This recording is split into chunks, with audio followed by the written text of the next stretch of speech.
Wa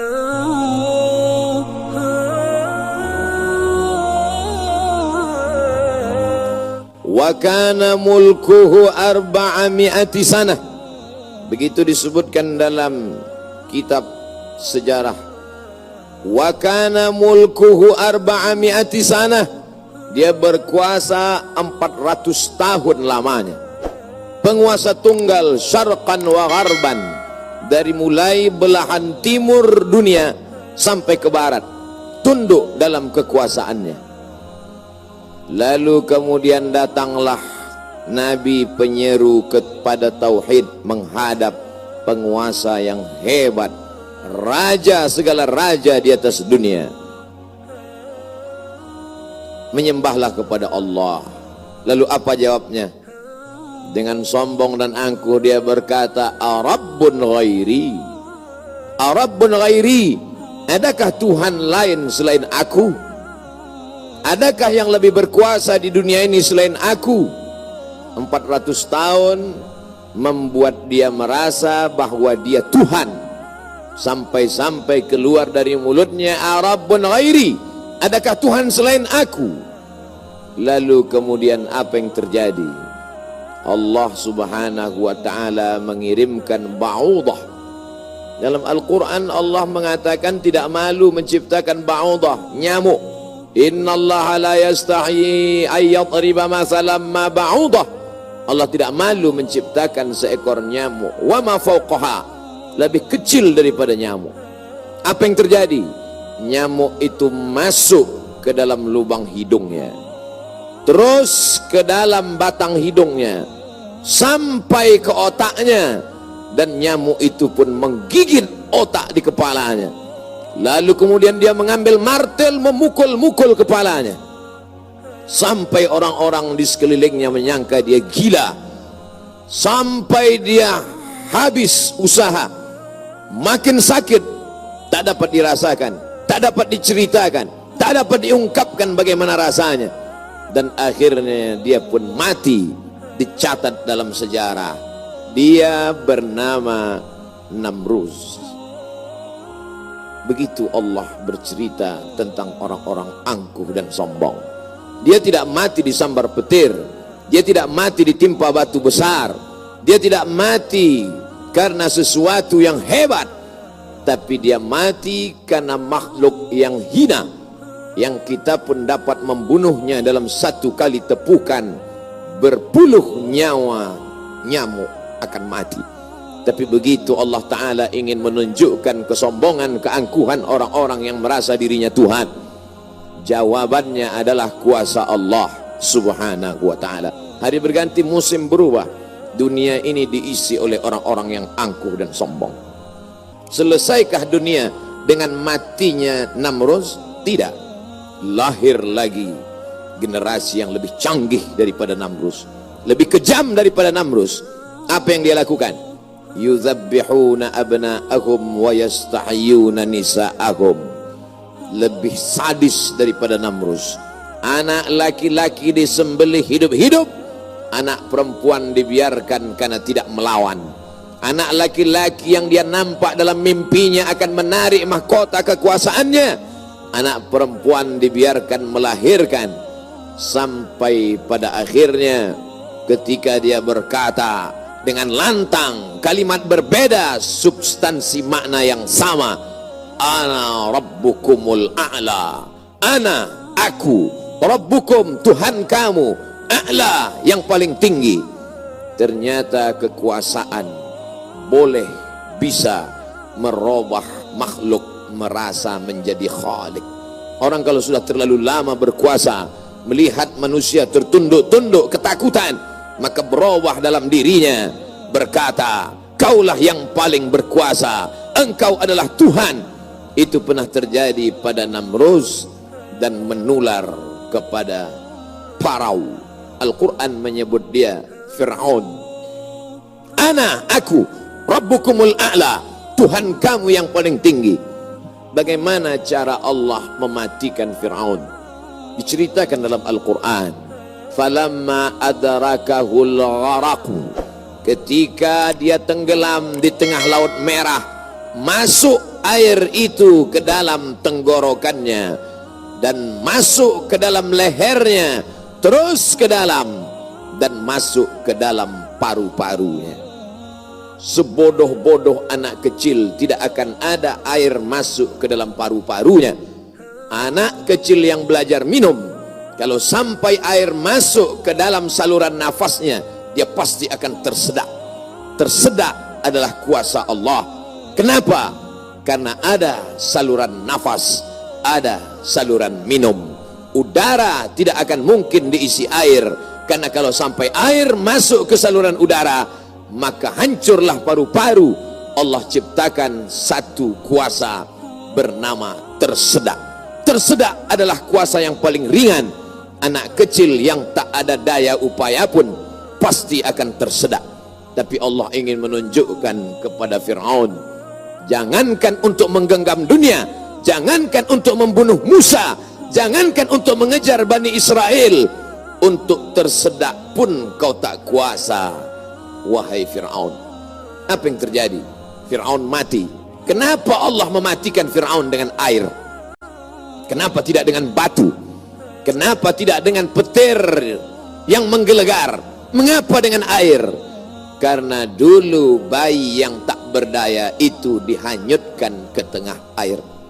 Wa auhayna ila ummi Musa, kami wahyukan, kami ilhamkan, kami bisikkan ke hati ibu Musa, an ardi'ihi, susukan anakmu. Fa in khifti alaihi, kalau kau takut anakmu ini akan disembelih Fir'aun, fa alqihi fil yammi, hanyutkan dia ke sungai. La takhafi, jangan kau takut, wala tahzani, jangan kau sedih, inna radduhu ilaiki, kami akan mengembalikannya kepada engkau sesuai dengan cerita yang kami kehendaki. Waja'iluhu minal mursalin, dan kami akan menjadikan dia salah satu daripada rasul yang kami pilih. 5 di antara rasul itu, salah satunya adalah Musa alaihi salam. Musa, bayi yang tak berdaya, dicampakkan ke laut, dicampakkan ke sungai Nil, selamat. Bayi yang tak dapat berenang, bayi yang tak ada kuasa, bayi yang tak ada daya upaya, selamat di atas air. Tapi penguasa, raja di atas raja, segalanya bukti-bukti kuasanya sampai hari ini menjadi bukti. 1 di antara 7 keajaiban dunia adalah piramid yang dibangun oleh Fir'aun. Tapi ternyata air yang dulu menyelamatkan bayi Musa, air yang sama menenggelamkan Fir'aun yang amat sangat berkuasa. Sekali lagi Allah ingin bercerita kepada manusia bahwa mudah bagi Allah melenyapkan makhluk-makhluk yang sombong, yang merasa diri gagah perkasa, manusia yang terkena penyakit amnesia, terlupa bahwa dia hanyalah makhluk, paru-parunya ciptaan Allah, udaranya titipan Allah, hembusan nafasnya dan tarikannya semua atas kuasa Allah. Mestinya dia berkata, la haula wa la quwata illa billah. Berakhir episode Fir'aun. Selesaikah dunia? Tidak. Muncul lagi mereka yang sombong-sombong. Macam-macam nama sejarah mencatat.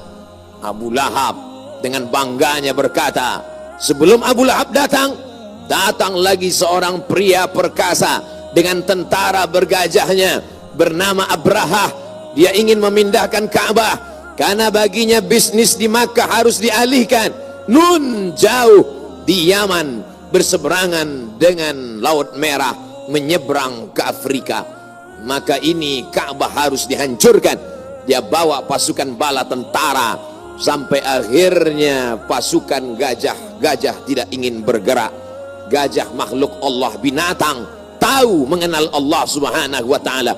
Dia paksa gajah itu berdiri dengan pawang-pawangnya. Akhirnya gajah itu berjalan karena amat sangat terpaksa dan di bawah tekanan.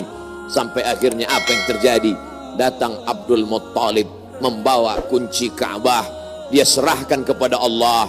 Dia katakan di depan pintu Ka'bah, inna lihadzal baiti rabban yahmi. Sesungguhnya Ka'bah ini ada Rabb, ada Allah yang menjaga dan memeliharanya. Bukan aku yang menjaganya, kuserahkan kepada penjaganya. inna lihadzal baiti rabban yahmih, sesungguhnya Ka'bah ini ada penjaganya, kuserahkan dia kepada engkau ya Allah. Apa yang terjadi? Fa arsalna alaihim tayran ababil, kami kirimkan kepada mereka burung ababil yang dibawanya tarmihim, melontar, melempar mereka pasukan Abraha bergajah, bihijaratin, dengan batu-batu, min sijil, yang dipanaskan di atas api neraka. Apa yang terjadi pada pasukan Abraha? Faja'alahum ka'asfim ma'kul, mereka seperti daun-daun yang dimakan ulat. Tahun peristiwa itu terjadi disebut dengan Amul Fil, tahun gajah, tahun kelahiran Sayyidina wa Maulana Muhammad sallallahu alaihi wasallam. Hari berganti, musim berubah, isi dunia sebenarnya itu-itu saja, namanya berbeda, tapi sebenarnya makhluknya itu-itu saja. Dia pernah bernama Namrus, dia pernah bernama Fir'aun, dia pernah bernama Abraha. Selesaikah dunia? Belum. Dunia terus berlanjut, melahirkan makhluk-makhluk. Ada yang rendah hati dan tawadu, ada yang zuhud dan ridha, ada yang mencari kemuliaan Allah, ibtigha'a mardatillah. Tapi ada yang dititipkan harta dan kuasa. Pertama dia merasa dia punya, lama-lama dia merasa alam semesta pun bersimpuh sujud di kakinya, karena dia lihat tidak lagi ada orang yang berani mendongakkan kepala, tidak lagi ada yang berkuasa, tidak ada lagi yang berani bersuara keras, lantang, semuanya ketakutan. Sampai akhirnya dia berkata dalam hati, aku adalah penguasa jagat raya. Kemana mereka semua? Mati. Ketika penguasa-penguasa dunia modern dengan kecanggihan teknologi berkata, kami bisa menangkal gempa, gempa sebagaimana apapun kuatnya bisa kami atasi. Ternyata begitu ujian Allah itu datang, bangunan yang mereka bangun porak-poranda, hancur berkeping. Datang lagi satu penguasa berkata, kami yang paling banyak jumlahnya di atas dunia, kami yang bisa menguasai alam semesta. Mana itu Tuhan? Mereka tak pernah mengenal Tuhan, karena mereka adalah komunis, karena mereka adalah ateis. Bagi mereka agama itu hanyalah candu. Orang yang terkena narkoba bagi mereka sama dengan orang yang dimabuk oleh agama, karena bagi mereka agama ini hanya opium saja. Manusia yang stres, manusia yang depresi, lalu dia menjalankan agama. Agama bertentangan dengan komunis, agama bertentangan dengan keyakinan ateis. A tidak, T Tuhan, is keyakinan ateis, keyakinan yang meyakini tidak ada Tuhan. Mana itu Tuhan? Tidakkah kita melihat ucapan mereka sama seperti ucapan Fir'aun, yang keluar dari mulut mereka sama seperti yang keluar dari mulut Namrus? Mana kuasa Allah? Allah mengirimkan bakteri-bakteri kecil, kuasa itu pun roboh, hancur berkeping. Barakallahu li wa lakum fil Qur'an.